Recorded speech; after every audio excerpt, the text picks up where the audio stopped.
ভারত নিয়ন্ত্রিত জম্মু কাশ্মীরের বৈশরণ এলাকাটিকে স্থানীয়রা ভালোবেসে বলেন মিনি সুইজারল্যান্ড।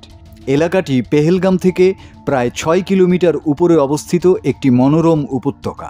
বসন্ত ও গ্রীষ্মকালে এই এলাকা ভরে ওঠে দেশি বিদেশি পর্যটকে।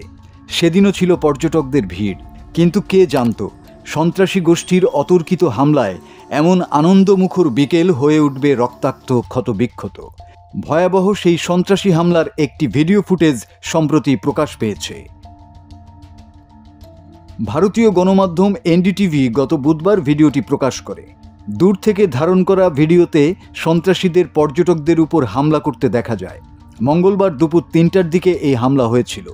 ভিডিওতে দেখা গেছে শিশুরা খেলছে, এক নারী জিপ লাইনে যাচ্ছেন, চারপাশে হাসি আর আনন্দ।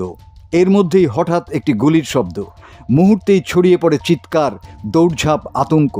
ফুটেজে দেখা যায় সবুজ ঘাসে ছড়িয়ে রয়েছে নিথর দেহ, পেছন থেকে শোনা যাচ্ছে মুহুর্মুহু গুলির শব্দ।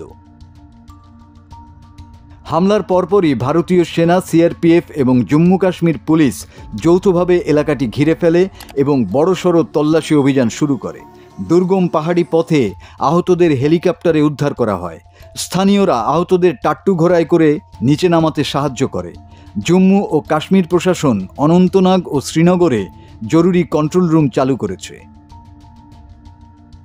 হামলার ঘটনায় ভারত এবং পাকিস্তান একে অপরকে দায়ী করে বিবৃতি দিয়েছে, যাকে কেন্দ্র করে দুই দেশের মধ্যে উত্তেজনা বিরাজ করছে।